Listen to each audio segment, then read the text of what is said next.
Et content de vous retrouver, j'ai du nouveau pour vous. On va pas parler des actualités de Pierre-Paul Jacques, mais des actus un peu plus haut. Théoriquement, ce que vous allez voir aujourd'hui, les médias n'ont pas le droit de parler de ça, parce que sinon ça ferait un bordel pas possible. Abonnez-vous et on y va. Une de plus, il y a encore une vidéo qui est sortie sur un laser qui tombe du ciel. La scène se déroule au Chili, en pleine journée. Regardez ça.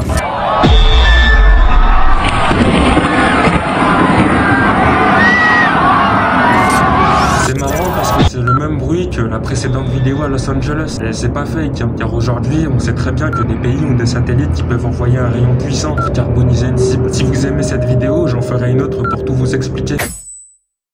Le réel, faut qu'on en parle les gars, parce qu'aujourd'hui, les gens ont mis au point des intelligences artificielles comme Runway Gen 2, Pika Labs et bien d'autres capables de créer tout et n'importe quoi. Résultat, chaque chose folle que vous trouverez sur internet vous sembleront fausses, alors qu'en vrai, pas du tout, c'est bel et bien la réalité. Je fais cette vidéo pour vous dire que maintenant, je peux par exemple vous montrer des preuves lourdes, genre pourquoi le conflit israélo-palestinien, pourquoi l'organisation trilatérale, pourquoi le 11 septembre, etc. Mais il y aura toujours quelqu'un qui dira non, ça c'est faux, c'est de l'IA, sans avoir cherché à comprendre. Pour conclure, ce monde a beaucoup de secrets et les mecs d'en haut savent très bien que ces générateurs peuvent falsifier les vérités les plus folles. Ouvrez les yeux les amis.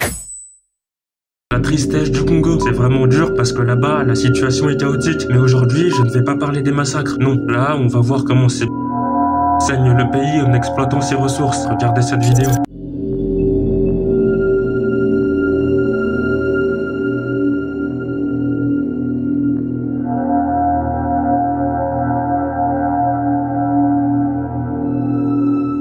D'un point de vue humain, c'est scandaleux, car si vous n'avez pas compris, tous ces gens travaillent sur des terrains riches en ressources, exploités par d'autres pays. Déjà, il y a le cobalt et le lithium dans les batteries de téléphone et les batteries automobiles, mais ce n'est pas tout, car là-bas, on trouve aussi du cuivre, des diamants, de l'or, même de l'uranium, pour vous dire. Maintenant, le problème, c'est que le salaire est de 1,9 $ par jour pour les mineurs du Congo, et ce n'est pas mieux pour la population. Pour conclure, ça, c'est dû à deux choses. Premièrement, les pays comme la Chine, la Suisse, etc. ont des contrats très importants, qui peuvent dire adieu à leurs propres ressources. En gros, la Chine prend tout, ne leur laisse rien et chaque mois ils prennent un gros chèque. Et deuxièmement, la corruption. Il y a tous les hauts placés congolais qui s'amusent à détourner énormément d'argent pour leur plaisir personnel. Regardez sur internet c'est quoi leur salaire et vous comprendrez mieux.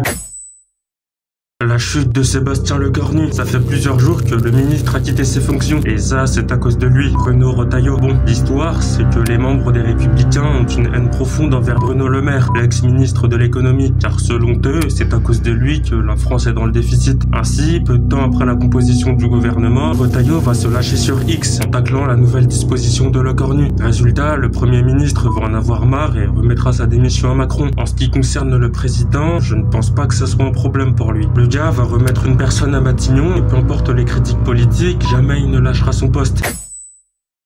À quoi jouent les Russes? Il y a moins de 8 jours, un pétrolier nommé Bourakai sous fausse bannière s'est fait aborder par les commandos marines de l'armée française, car celui-ci tournait en rond depuis le 27 septembre tout près de Saint-Nazaire. Officiellement, Poutine se dit choqué et affirme que le pétrolier stationnait dans les eaux internationales neutres, mais il y a beaucoup de choses qui ne collent pas. Premièrement, la fausse identité. Le pétrolier est 100% russe, mais sa bannière indique qu'il vient du Bénin et son capitaine est chinois. Donc tout a été camouflé pour ne pas faire le rapport avec le pays de Poutine. Cependant, les services de renseignement belges l'ont cramé. Deuxièmement, ses activités. Lui, on le soupçonne d'être à l'origine de l'attaque de drones russes au Danemark. En gros, les services pensent que le pétrolier abritait les appareils pour qu'ils ne soient pas interceptés. J'ajoute que le navire fantôme contournait les sanctions imposées au pays, car si le bateau est vu comme affilié au Bénin, il peut faire du business sans problème. Et ensuite, tout ira dans les caisses russes. Pour conclure, les provocations portent leurs fruits. On va parler sincèrement, mais Macron a chaud. Le gars a carrément réuni les chefs d'état-major européens pour une réunion de crise. Faut le dire clairement, hein, mais la Russie se sur l'Europe et le bateau a quitté la France. On se voit dans pas longtemps pour une nouvelle vidéo. Salut.